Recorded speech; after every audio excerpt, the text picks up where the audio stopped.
Boa noite, queridos irmãos. Graça e paz do Senhor, amém? Fico muito feliz de estar aqui mais uma vez. Lembro que a última vez que estive aqui foi na formatura. Isso já tem o quê? Quase um ano, né? Eu acho que já tem quase um ano.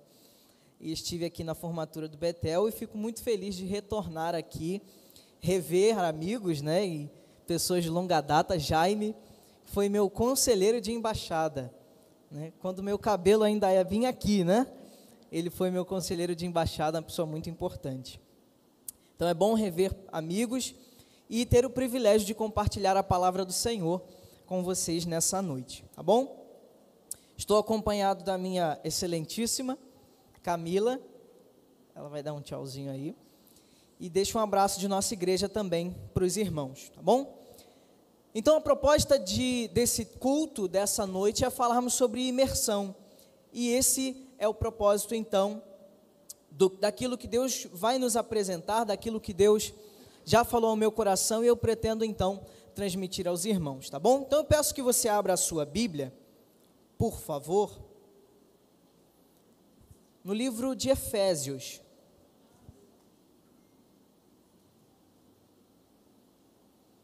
Efésios capítulo 3.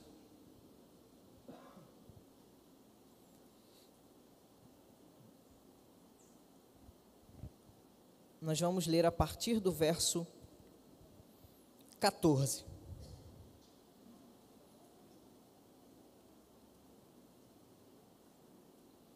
E vamos ler até o 19, tá bom? Efésios capítulo 3, versos de 14 a 19.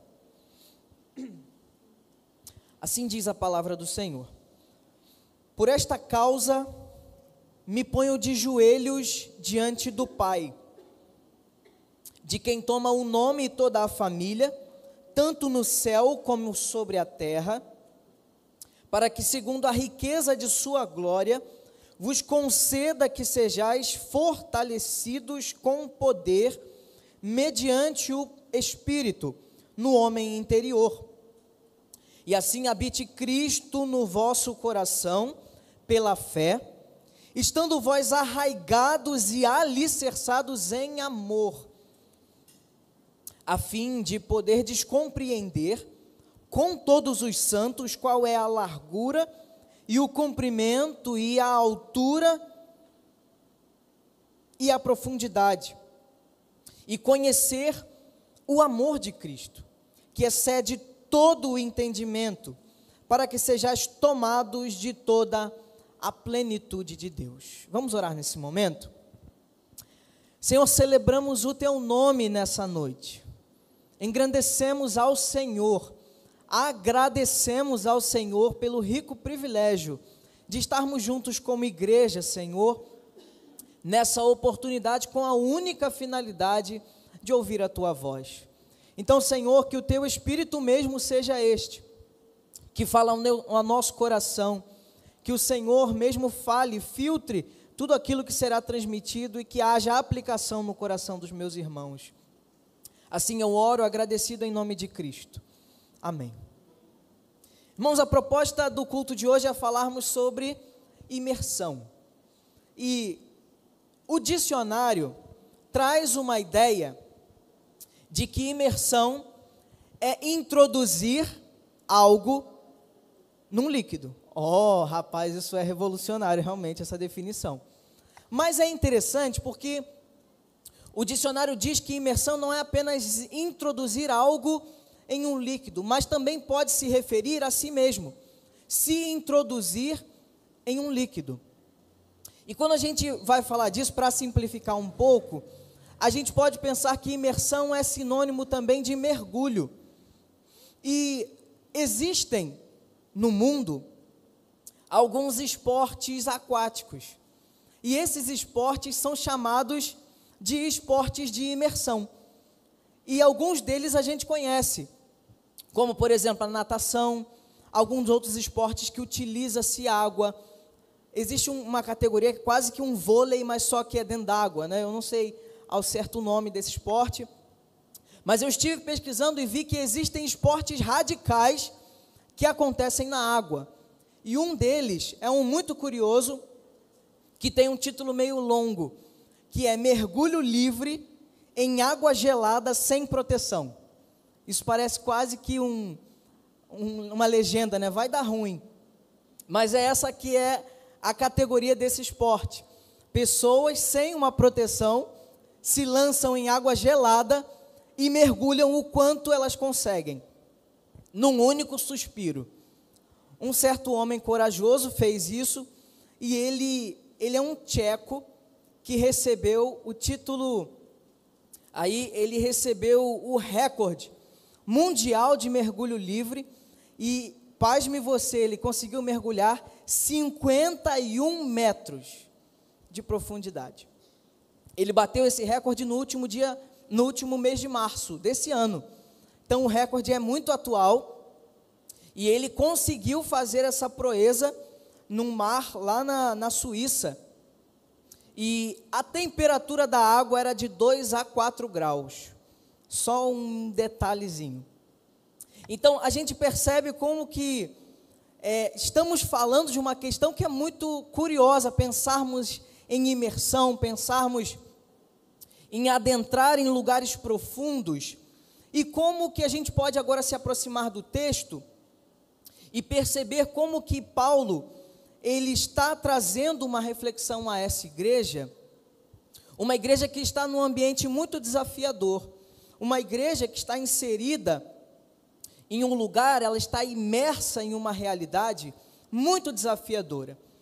Éfeso era um lugar, o templo de uma mulher chamada Diana. Ela era chamada a grande Diana dos Efésios. Sabe o Cristo Redentor que a gente bate no peito e fala, é nosso? É basicamente isso, esse orgulho que os efésios tinham por esse grande templo. E alguns dizem que ela era chamada de Ártemis, né? Era o templo de Diana. E ali então era um lugar de muita promiscuidade, era um lugar de muito sincretismo religioso, mas era um lugar de muita filosofia também, um ambiente muito misto, em que essa igreja está inserida e é desafiada a viver a realidade do Evangelho. Esse templo era talvez uma das maiores maravilhas do mundo antigo, era considerada uma das 7 maravilhas do mundo antigo. Então era um orgulho daquele povo ter aquele templo. E aí é para essa igreja inserida nesse lugar que Paulo é desafiado a escrever e falar para uma igreja, falar para uma comunidade, falar para uma juventude, falar para anciãos que são desafiados a estar inserido em um lugar desafiador, mas não perder a sua essência. E é a partir daí então que Paulo vai orientar essa igreja a estarem firmes, orientados na direção certa e mergulhados em algumas coisas para que possam sair vitoriosos. E é disso que eu quero falar, e é nisso que eu quero pensar com você. Quais são as pistas, quais são os princípios que esse texto nos apresenta? Minha irmã, você é usada por Deus, estou quase morrendo aqui engasgado. Obrigado, tá?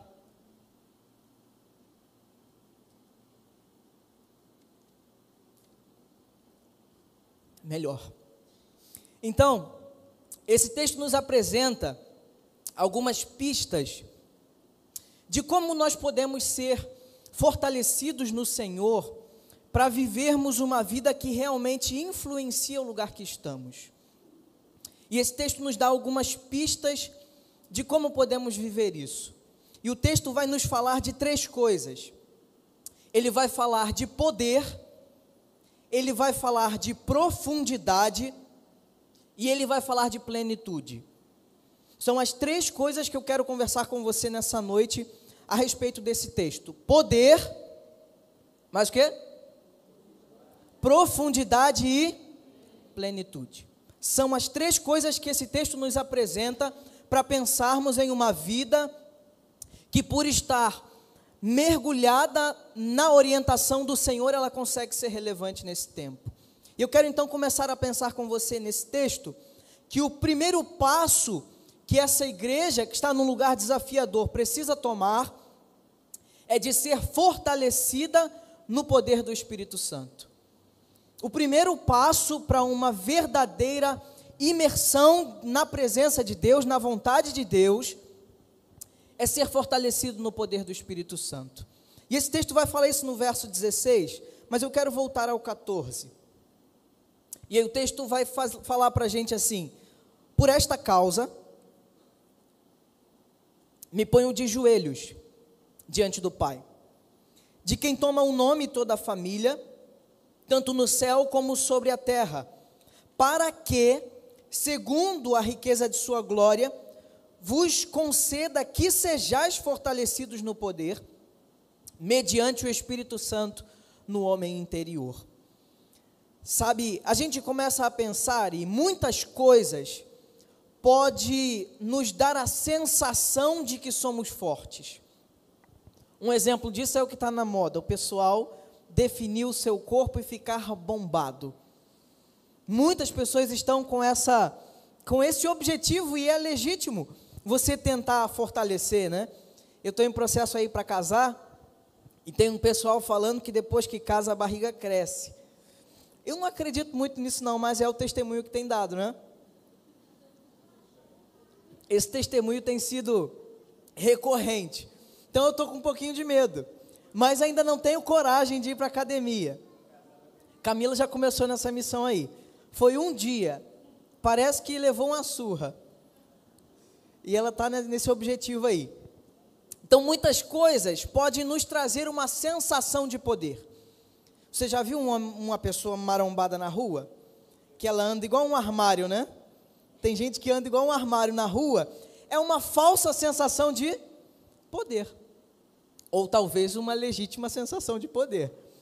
Mas existem tantas outras coisas no mundo que às vezes não são externas, mas que trazem para a gente uma falsa sensação de poder. Por exemplo, uma influência. Seja ela pública, através de um cargo que você exerce, através de um grupo de pessoas que você influencia, isso pode trazer a você uma falsa sensação de que você tem um poder. Tantas outras coisas, títulos, conquistas, pessoas que pelo número de diplomas que possuem, acham que têm um poder elevado. Pela forma como conseguem se portar diante de um público, acham que estão dominando. Então, irmãos, tantas são as coisas que nesse texto apresentam como desafios para uma igreja olhar aonde é a verdadeira fonte de poder para a nossa vida. Éfeso seduz a juventude e toda a igreja a identificar o poder nos jogos que aconteciam, jogos chamados ítmicos, não sei se é assim a pronúncia, de ver o poder através desses competidores, de ver o poder no conhecimento das academias de filosofia que tinha na região. Muitas são as seduções do nosso mundo para que vejamos poder no lugar errado. Mas o texto nos apresenta que o verdadeiro e duradouro poder que podemos usufruir é unicamente do Espírito Santo. E é nele que temos a capacidade para estarmos mergulhados no lugar certo, que é na presença e na vontade do Senhor.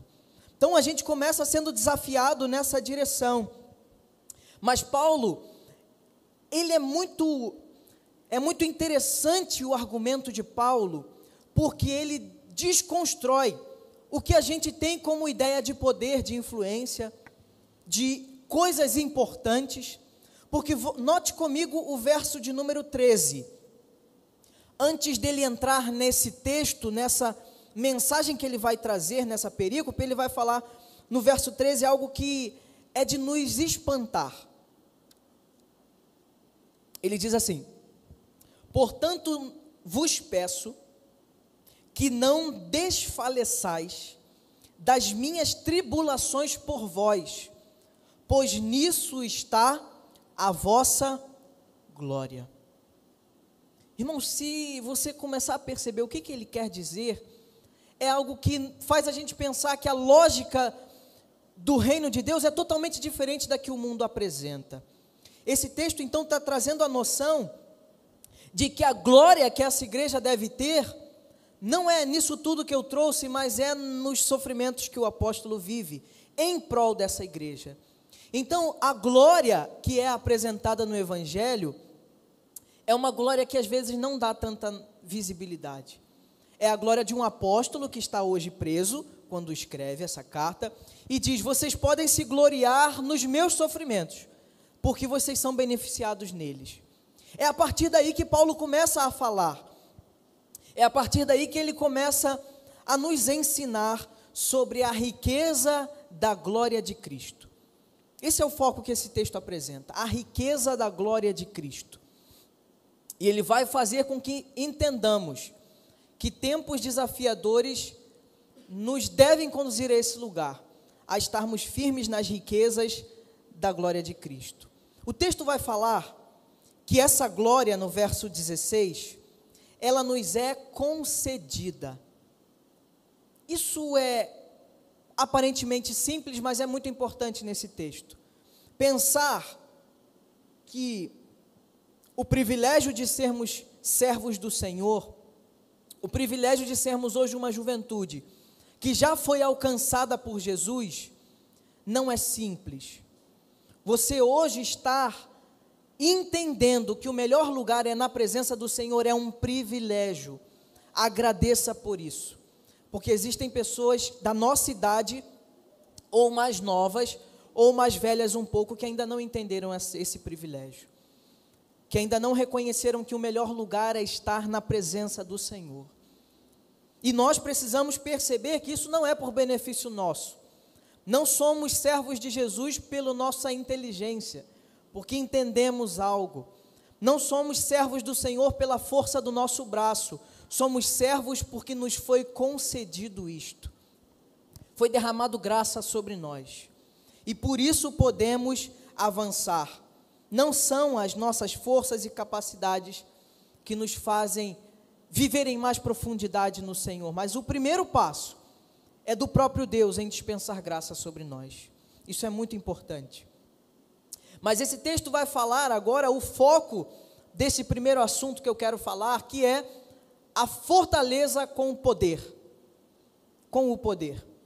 E aí a gente percebe como que o poder apresentado no Evangelho não é o poder que a gente tem hoje nos filmes, nos HQs, nos Vingadores, em Ultron, né? Que o poder dele era quase que ele tinha um poder que não era físico, ele penetrava em muitas coisas. Qual foi o último filme que a gente viu? Aquele de guerra, eu esqueci o nome. Você não vai lembrar também, não.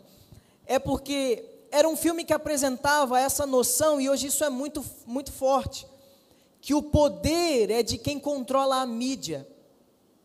Muitos têm essa sensação de que o poder é apresentado, talvez pelo número de seguidores que você tem, pelo seu poder político de influência através das mídias sociais, mas esse texto começa a nos apresentar um lugar diferente, em que o poder de quem quer estar na presença de Jesus, ele é um pouco diferente. E a gente vê esse poder sendo muito evidenciado na igreja em Atos, nessa igreja primitiva, nessa igreja inicial, que pelo simples fato de andar como Jesus foi chamada de cristã. É uma igreja que era literalmente, começou a ser chamada de cristã, porque o mundo reconheceu neles uma forma de viver que parecia com o Messias, que parecia com o Nazareno. E então a forma dele de falar, de agir, dessa comunidade, a forma de se amar, a forma de no momento em que eu devo ser áspero com você, eu não o sou, mas eu consigo me calar e guardar, e liberar perdão quando eu devo ofendê-lo. É nesse contexto que podemos ver o agir desse poder, de sermos fortalecidos. Esse texto apresenta que podemos ser fortalecidos em Deus. Podemos ser fortalecidos. E aí, esse texto ele tem uma noção de proporção.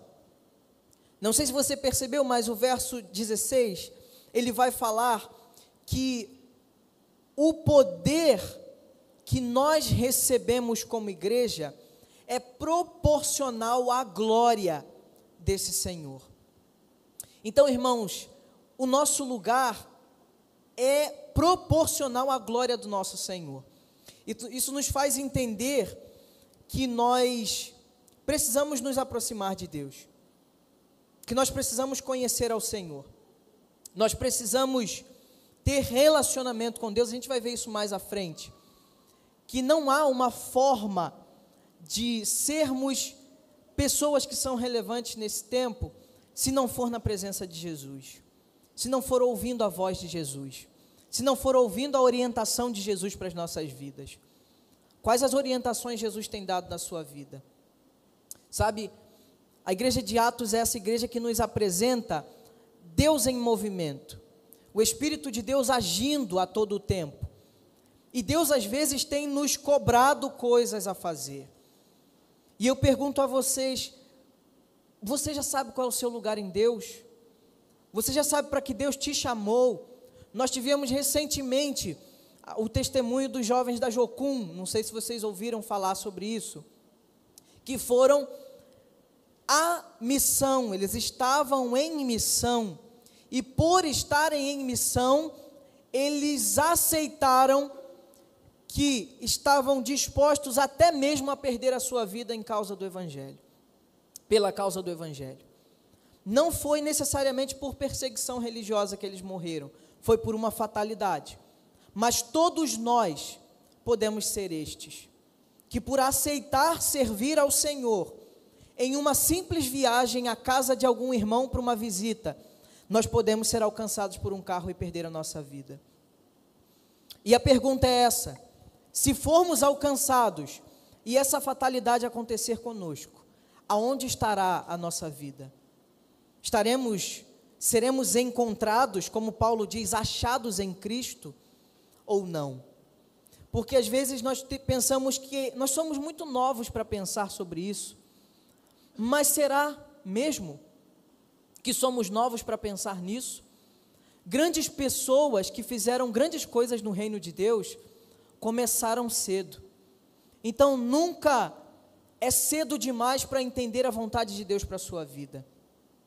Então saiba, o que Deus quer construir através da sua vida, você pode ser resposta no lugar em que você está inserido. Como alguém que está na presença do Senhor, você pode ser relevante aonde você se encontra. Isso é muito importante de você entender. Mas esse texto vai falar que esse homem que está debaixo da dependência do Espírito Santo, que vive o poder do Evangelho, ele tem algumas transformações que acontecem no interior. Portanto, nós precisamos ser aqueles que se dedicam espiritualmente da mesma forma que nos dedicamos materialmente. A sua dedicação para passar no concurso público e ter um salário muito bom é legítimo, mas o desafio do Evangelho é de sermos tão comprometidos quanto para fazer uma prova e prestar um concurso. Nós precisamos, da mesma medida, ser comprometidos com a palavra do Senhor, com a vontade de Deus para as nossas vidas. Porque de que importa ganharmos tudo e perdermos a nossa alma? De que importa alcançarmos grandes lugares sem que Cristo esteja validando isso? Então é tempo de pensarmos a respeito disso. É tempo de pensarmos não só que temos a capacidade, temos a autoridade dada por Deus de manifestar o poder do Espírito Santo através das nossas vidas. Nós podemos fazer isso, que nós possamos ser desafiados pelo Senhor a irmos a níveis mais profundos, nos desafiarmos na presença do Senhor. E isso fala desse segundo aspecto que o texto apresenta. O texto não só fala que foi dado um poder para essa igreja, foi dado um poder para essa juventude, mas esse texto fala que agora há uma responsabilidade. Porque todo presente, toda dádiva requer de nós um grau de responsabilidade. E o texto agora vai falar que esse poder foi dado por graça, mas é preciso desenvolver algo nas nossas vidas, e a gente vai pensar em profundidade. E esse texto vai apresentar isso no verso 17. E ele diz: e assim, ou seja, ele está continuando algo. Ele está falando, assim como essa igreja foi capacitada pelo Espírito, assim, pois, habite Cristo em vosso coração pela fé, estando vós arraigados e alicerçados em amor. O texto fala sobre habitação, sermos habitação. E aí nesse texto Paulo usa 3 palavras que são importantes. Ele fala de habitar, de arraigar e de alicerçar. São 3 palavras que nós precisamos pensar quando queremos desenvolver profundidade com o Senhor. E a primeira delas é essa: habitação. A palavrinha, no original, ela dá uma ideia de casa, sentir-se à vontade numa casa. Irmãos, isso é fantástico. Em casa, a gente já chega como? Tem gente que já chega, né, tirando sapato e jogando roupa para o alto, e mochila para o canto, porque ali é o lugar onde você tem liberdade. Em casa nós temos essa possibilidade, mas quando vamos a uma casa estranha, começo de namoro é assim, né? Ia na casa da Camila, menino prendado, né? Assim, tranquilo, comendo pouco, não come 2 pratos, você fala sempre que você está satisfeito. Depois de alguns meses, só o sangue, né? Mas por quê? Porque não é um lugar comum a você. Mas é curioso esse texto falar que a profundidade envolve saber que o Espírito tem liberdade na sua vida. Saber que o Espírito tem no seu coração um lugar de morada e de liberdade para agir. Essa é a ideia dessa habitação. E é a ideia de sentir-se em casa. O Espírito de Deus tem que se sentir à vontade para nos confrontar, para nos animar, para nos motivar a fazer mais. E aí eu quero que você pense comigo, se o Espírito é a habitação, qual casa nós temos apresentado a Ele? Qual casa nós temos apresentado como morada do Espírito Santo? Eu falo de casa também a nossa família, o nosso convívio familiar, que deve ser um lugar em que o Espírito de Deus também tem liberdade de agir. Mas eu falo também da sua vida pessoal. Eu falo de higiene também, corporal. Eu falo de compromisso com a sua saúde, seja física, seja mental e espiritual, porque precisamos entender que esse corpo nosso, ele é a habitação do Espírito, ele é morada do Espírito Santo, e precisamos consagrá-lo a Deus. Então, como tem estado a morada do Espírito Santo na sua vida? Sabe, às vezes temos tanto desejo de nos apresentarmos externamente, isso é legítimo. Esses dias, Camila falou, misericórdia, corta esse cabelo, você está igual um mendigo. E às vezes a gente, na correria da vida, realmente se descuida. Mas o maior perigo é o que não está exposto. Porque um cabelo grande você pode ser orientado a cortar. Mas eu falo de coisas internas. Coisas que precisam ser tratadas, limpas, restauradas, purificadas na nossa morada, para que o Espírito de Deus tenha liberdade. Nós precisamos arrumar a casa.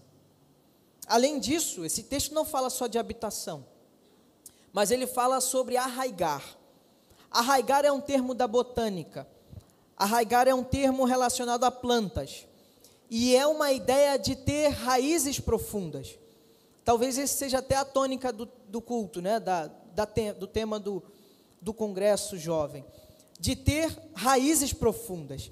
E aí Jeremias traz uma noção interessante no capítulo 17. Eu vou abrir lá. Em Jeremias 17, capítulo 5, que diz assim: assim diz o Senhor, maldito é aquele que confia nas pessoas, que se apoia na força humana e afasta o seu coração do Senhor. É como arbusto solitário no deserto, não tem esperança alguma, habitará em lugares desolados e estéreis, numa terra salgada onde não vive ninguém. Feliz é o que confia no Senhor, e cuja força e a esperança é o Senhor. É como árvore plantada junto a rio, como raízes que se estendem até as correntes das águas, que não se incomoda com o calor e as suas folhas continuam verdes. Não teme ao longo dos meses a seca e nem se deixa de produzir frutos. Esse texto vai trazer uma ideia para a gente de aonde você tem firmado raízes. E às vezes nós compactuamos com coisas que vão nos trazer consequências à frente. Falar de raízes é falar de pactos que firmamos. Amizades são pactos. E se forem para a glória de Deus, eles gerarão frutos para a glória de Deus. Mas se forem amizades que não são conforme a vontade de Deus, da mesma forma gerarão consequências. Além de pensar numa posição pessoal, sobre como temos sido morada do Espírito Santo, nós precisamos pensar aonde as nossas raízes estão inseridas, aonde e quais lugares nós temos gerado fruto, no que temos gerado fruto, porque de nada vale, lá no terreno onde a gente está construindo, tem uma árvore que está até bonitinha, né? Mas ela não dá fruto nenhum. A gente comprou, gastou caro, é pé de que aquilo? A outra não está, é da outra mesmo, é fruta do conde. Fruta do conde é um negócio gostoso. E a gente pagou para ter esse pé, e ele já está alto, mas ele não dá fruto nenhum. Ou seja, eu gastei tempo, dinheiro, e ele ainda não deu fruto. A função de uma árvore é dar fruto. Se não dá fruto, de que serve? De nada. Nós precisamos pensar para que fomos chamados. Qual o nosso real objetivo neste mundo? Se não estamos fazendo a vontade de Deus, para quem estamos servindo? A quem estamos servindo? Porque estamos seguindo algum caminho. E às vezes não é nem ninguém, mas é o seu próprio coração. E a palavra diz que ele é enganoso. E somente quando ele é apresentado nas mãos do Senhor, ele tem lugar de segurança. Portanto, pense em qual lugar você tem apresentado seu coração. E o texto fala um segundo aspecto, um terceiro aspecto, que é de alicerce, que tem uma ideia de arquitetura, traz uma noção de algo que está sendo construído. E nós precisamos analisar a nossa estrutura.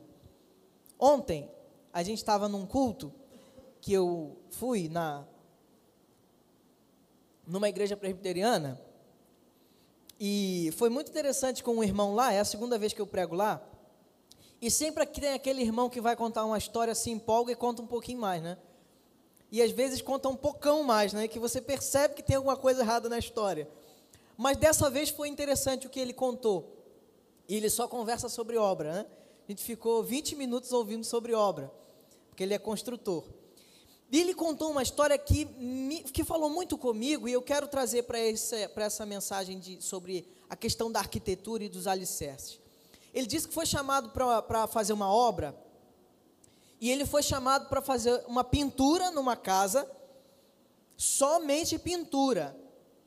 E aí, durante, vendo o lugar, vendo o espaço, como é que ele ia fazer para arrumar, para fazer o serviço, enfim, ele meio que bateu numa parte da parede, e quando ele bateu, soltou, o tijolo quebrou, porque estava fofo, e começou a sair água, e sair muita água.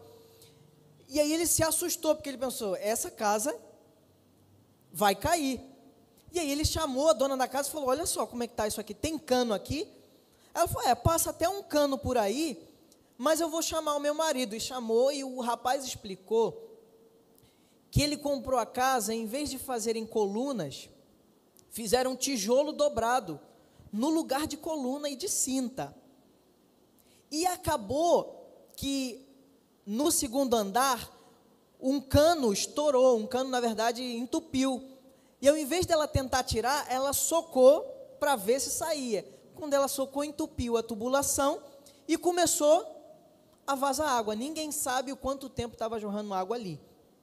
Mas ele disse que foi porque ele furou, que muita água começou a sair. Ele falou, isso pode comprometer toda a estrutura. Eu não vou fazer pintura enquanto a gente não construir essa casa de novo, porque ela vai cair. Isso me fez pensar de forma muito interessante, porque às vezes existem vazamentos, existem coisas aparentemente pequenas que estão escondidas e que quem olhar de fora não compromete nada na estrutura. Mas quando você vai investigar, se isso vier à tona, isso vai destruir todo um edifício.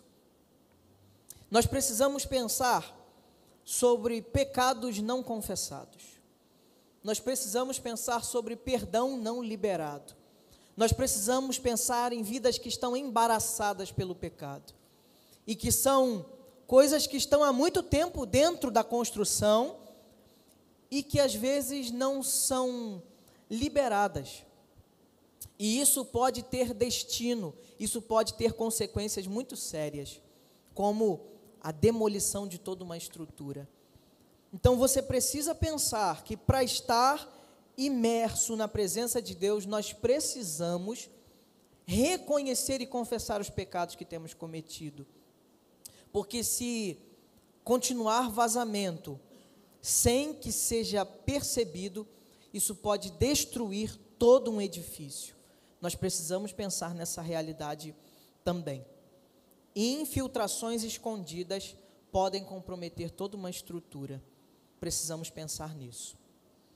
Mas esse texto também vai falar, e já caminhando para o fim, ele não só fala de um poder que é dado pelo Espírito, ele não só fala de que precisamos viver em profundidade na presença de Deus, mas ele fala que tudo isso vai possibilitar uma vida plena, uma plenitude na presença de Deus. E isso, verso 18 e 19, vai concluir. E diz assim: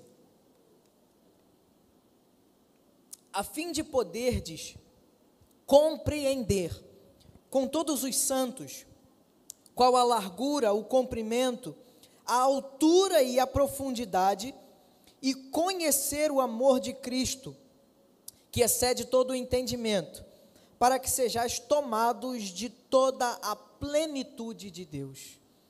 Agora o texto diz que há uma conclusão para uma vida que está na dependência e no poder do Espírito, para uma vida que está buscando estar em profundidade na presença de Deus. É uma vida que viverá plenamente. E isso traz essa noção de duas coisas que esse texto final, nesse momento final, apresenta. Ele fala de conhecer e de entender.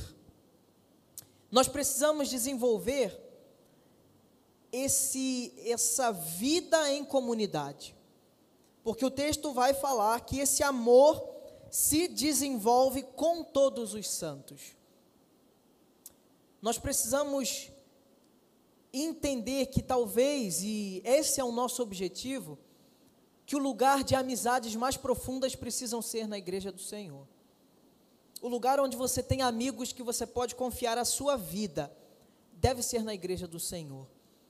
O problema é que às vezes temos amigos, e não digo aqui que você não pode ter amigos que não professam a fé em Cristo, entendo o que eu digo. Mas eu quero dizer que o nível de aliança que dois servos em Cristo têm, como amigos, como irmãos em Cristo, deve ser muito profundo. Deve ser uma relação que apresenta amor, a ponto de que outros percebam de que há algo diferente nisso. Há algo que não é apenas uma simples relação. Então, esse amor não é apenas uma atividade intelectual, porque a gente gosta de estudar, e isso é importante. Mas nós precisamos desenvolver uma atividade intelectual em comunidade, discipulado. Seja discipulado por um amigo, por um irmão em Cristo, Seja discipulador de um amigo e um irmão em Cristo. Faça reunião de leitura bíblica.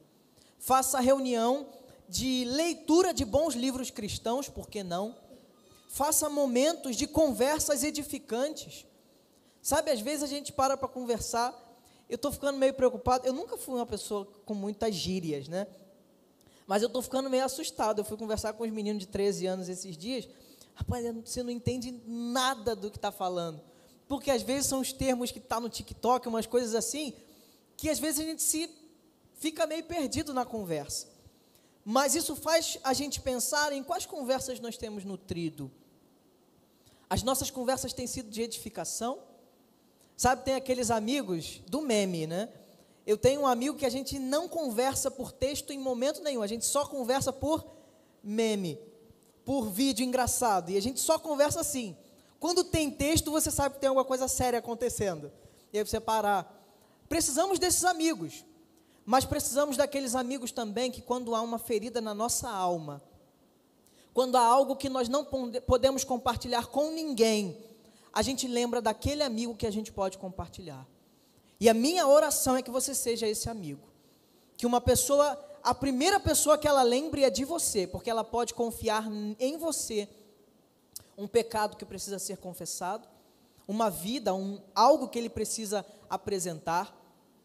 Se a igreja do Senhor, a juventude que se apresenta ao Senhor, não estiver aliançada uma com a outra, nós não teremos esse testemunho relevante. O problema é que a gente mina a gente mesmo. A fofoca começa no nosso meio. A dissimulação começa no nosso meio. Precisamos quebrar isso. Precisamos ser a igreja que é realmente relevante, porque se propõe a isso. E assim seremos uma igreja plena. Precisamos pensar em ter mais conhecimento das coisas de Deus. Mas já caminhando para o fim, eu quero pensar que nós não precisamos apenas de conhecimento, nós precisamos de experiências com Deus. Conhecer a Deus através de livros é importante, mas conhecer a Deus através de um relacionamento e de uma experiência é marcante. Todos aqueles que tiveram uma experiência com Deus saíram transformados. E eu acho esse lindo exemplo em Jacó, porque após o encontro com Deus, ele foi marcado. Todos que têm uma experiência e o encontro com Jesus saem transformados. Precisamos estar sendo transformados à imagem de Cristo Jesus. Quais experiências você tem com Deus? Quais experiências pessoais você tem para compartilhar? Se um amigo seu hoje chega para você e pergunta e fala: cara, me ajuda, eu preciso de alguma coisa, me fala, me conta. O que nós teríamos a apresentar? Sabe, eu fui pego de surpresa, e às vezes é quando a gente é pego de surpresa que a gente vê qual o nosso nível de profundidade com Deus. Eu, no Natal do ano passado, estava em família, e eu tenho um tio que tem passado por um processo de alcoolismo, né, muito profundo. Ele já tem está em um processo de dependência, e a gente lá, né, comendo pernil, brincando, e todo mundo, né, tranquilo. Ele chegou do meu lado, embriagado, com os olhos cheios de lágrimas, suspirou e falou assim: cara, fala alguma coisa aí. Aí eu não entendi muito bem, eu falei: oi? Aí ele: fala alguma coisa aí do seu Deus. Aí eu fiquei assim, sabe, aí você não pode chegar para ele e falar assim: não, peraí que eu vou ler aqui, em 5 minutos eu te respondo. Eu vou ver a devocional do dia, eu vou pegar uma mensagem pronta na internet e aí eu te passo. Não, são nos momentos de surpresa do dia a dia que nós vemos qual é o nosso nível de intimidade com o Senhor. São nesses momentos de que alguém chega para a gente e fala: por favor, me apresente a razão da vossa fé. É nesse momento que nós teremos algo para apresentar, quando não só estamos baseados no conhecimento, mas na experiência com Deus. A minha oração é que você seja alguém que vive o poder do Espírito Santo, que você seja alguém que consegue estar aprofundado no relacionamento com Deus para que tenha uma vida plena na presença do Senhor. Que sejamos desafiados nesse tempo a entender qual é o nosso lugar, porque o melhor lugar é na presença de Deus. O melhor lugar é naquilo que Deus nos chamou para fazer e para ser. Isso não fala sobre posição ou status, fala sobre lugar realmente para pertencer. O que você é? Um servo que foi chamado para esse ministério, e somente isso. Isso nos fará plenos, porque estamos no lugar da vontade de Deus. O melhor lugar para se estar é na vontade de Deus. Vamos orar nesse momento?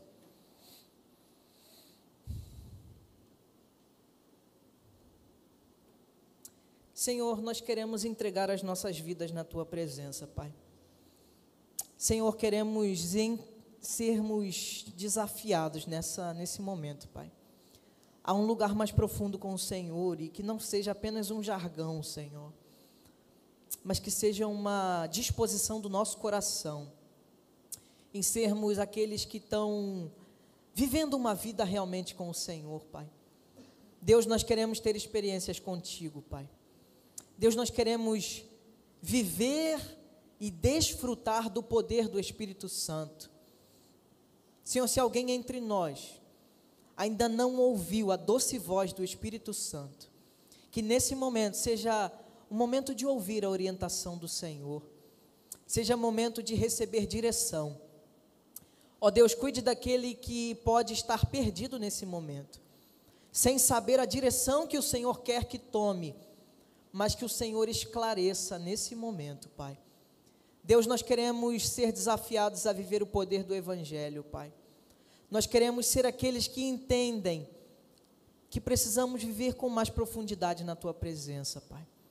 Queremos ser desafiados a amizades verdadeiras, desafiados a amizades em que eu tenho coragem de confessar meus pecados ao meu irmão, sabendo que serei repreendido em amor, mas que o meu irmão também tenha em mim uma pessoa a quem pode confiar a sua vida, Pai. Deus, nos promova a esse lugar de comunhão, a esse lugar de bonança, Pai. Mas Deus, se há infiltrações nessa edificação, Pai, que o Senhor traga o reparo. Deus, se há pecados nesse lugar, que precisam ser confessados diante da Tua presença, que este seja o momento, e que sejamos alcançados mais uma vez, com a bondade e a misericórdia do Senhor, mas que também entendamos que podemos viver em plenitude na Tua presença.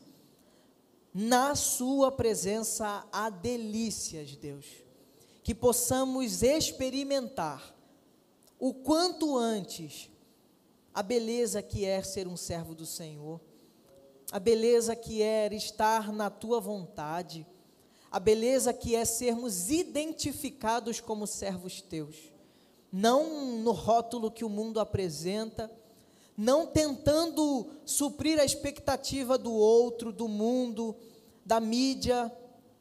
Queremos, Senhor, agradar o Teu coração e sermos achados em Cristo Jesus. Ó Senhor, traga para nós esse lugar de profundidade. Senhor, nos ajuda nesse caminho.